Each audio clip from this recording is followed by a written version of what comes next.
Peggy 18.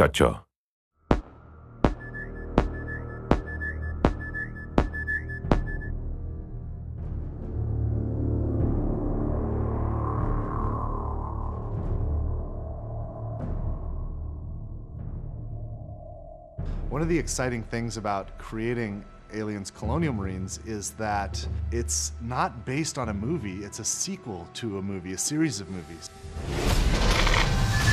We had Ridley Scott's Alien, followed by James Cameron's Aliens. These movies defined science fiction for so many people, and it's humbling that my studio and I get to create a sequel to these films in video game form. Aliens Colonial Marines is immersive. It's fast, scary, frightening, badass, dark. How many fingers am I holding up? He's fine.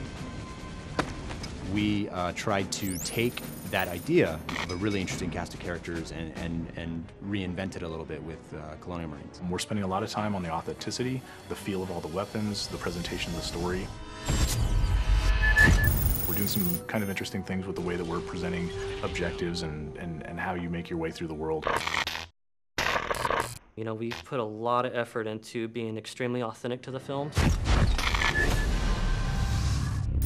We're trying to be very much within canon, and we know that a lot of the hardcore fans take this very seriously. In the past, we've gotten some feedback on screenshots or on some of the videos released, and we take that stuff very, very seriously.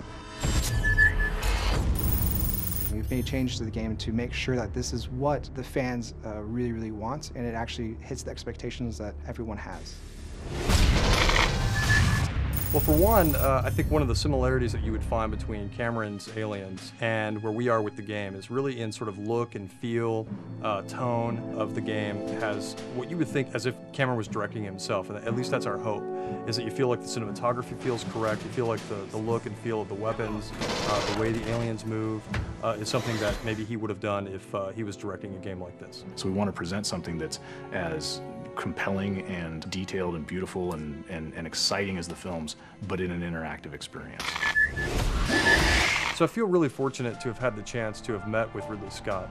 We were talking about possibly doing a Blade Runner game, which a lot of people have heard about and would love to see, and we'd love to see at some point. But in that conversation that we had with him, he also knew that we were interested in making an Aliens game. So he brought out his sort of storyboards for the movie Alien, and he went through, basically one by one, and has kind of been able to explain to us some of the backstory and some of those kind of things that we've been able to incorporate in the game. And it was just an invaluable experience to be able to meet him and kind of get a perspective on what it is to have, what he originally meant to do with some of the aliens and that kind of thing. So that was really exciting. The environments in the game are obviously based on the ones from the movie. It takes place after the events of Aliens, the movie. So you're going to see 17 weeks of change. You're going to see what happened when the atmospheric processor exploded. You're going to see what the surviving aliens have done to the planet. You're going to see what Weyland-Yutani has done to the planet. You're going to see what Weyland-Yutani has done to the derelict. You're definitely going to see what happened in the 17 weeks since the events in Aliens, the film. If you enjoyed the films, you'll get double satisfaction from it because of all the connections that stays true to the canon. It's got a very strong story, it's got great action, it's got an interesting enemy, it's got interesting environments, it'll make you shit your pants from time to time. The Aliens universe is just cool. You're Aliens Marines and you've got this badass arsenal, awesome armor and gear, and you get to go kick ass. We're Aliens fans, and we've taken the risk to tell the story of what happens next. These aliens are gnarly. Like, Colonial Marines are badasses. They can handle anything, right? Except for this.